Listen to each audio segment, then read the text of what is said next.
One really problematic and formative family dynamic that is so common but is unfortunately not talked about enough is a toxically negative family.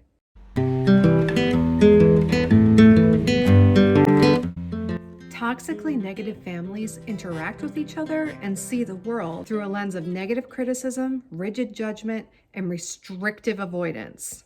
Underlying a toxically negative dynamic is almost always one or two adults with extreme anxiety. It's too dysregulating to take on the uncertainty and the powerlessness of being open to internal experiences, outward experiences, be open to possibilities. In a toxically negative family, you'll hear a lot of, we can't do that, we shouldn't do that, and feel a lot of, don't feel that, don't experience that. And like I said, anxiety is foundational to a lot of this. So generally, the don't experience that message is because it's not safe or because it's not good, since rigid judgment goes hand in hand with a rigidly anxious psychology. These families, unfortunately, bond or have a cheap, inauthentic version of intimacy. They're bonding over criticizing, gossiping, or focusing on problems. Because emotions and levity are generally in the no-fly zone, they miss opportunities to bond with real intimacy, to share not only experiences, but excitement and emotions and playfulness. Toxically negative families usually operate with a facade. They don't know who they are. They only know what the rules are, what they should be. There are two main characteristics of a toxically negative family. So that means there are two concrete things that you can do to reverse this dynamic.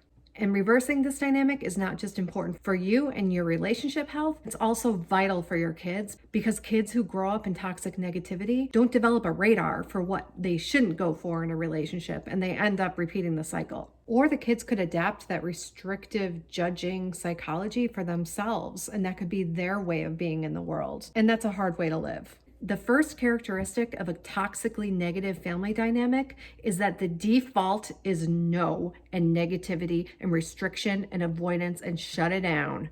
And that lends itself to a negative worldview and negative perspective on anything that is more playful or expansive or not restrictive. There's going to be a lot of gossiping and a lot of judgment. But that gossiping and judgment doesn't just extend itself to behaviors of other people and themselves. It's extended to judgment of emotions. And that leads me to the second characteristic of a toxically negative family. And that is there's no straightforward, assertive communication. There's passivity, passive aggressiveness, aggressive aggressiveness. But to be straightforward requires an openness to vulnerability and to having needs. And remember, the overall rule is life is too scary to accept. We're going to restrict and limit. There's a lot of walking on eggshells in these families, trying to guess what people think and what people need, because there is not a straightforward communication. And yeah, that's pretty anxiety provoking for kids. So what's the antidote to this stuff? What can you practice right now to reverse this dynamic? And what can you demonstrate to your kids so that they know what it feels like to be in a healthy relational dynamic? Right now, I want you to channel yes. Make this your default stance. I could. Your friend texts you, hey, do you want to go to the gym later? No, that's so germy and gross. Oh, wait a minute. I could go to the gym. Your kid is having a tantrum in Target because it's past nap time. I could just let this roll. Your wife says she needs help with the laundry.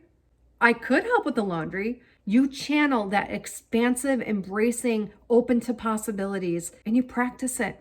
So the first day you're going to have 1,000 opportunities to practice this, and you're going to get it 3 or 4 times. The next day, you're going to have another 1,000 opportunities. You're going to get it 5 or 6 times, but you're going to train your brain to be more expansive and open to possibilities. The second thing you can do to reverse this dynamic is to practice assertive communication. You practice the old I statement, I feel this, a vulnerable I statement, not a I feel pissed off. I feel taken for granted. I feel overwhelmed. I feel confused. And then you practice a direct request. You ask for what you need. No guesswork here. Could you help me set the table? Come sit here on the couch next to me. I miss you. Can we listen to this song on the radio? And that is it. My next video is going to expand on this a little bit, so stay tuned.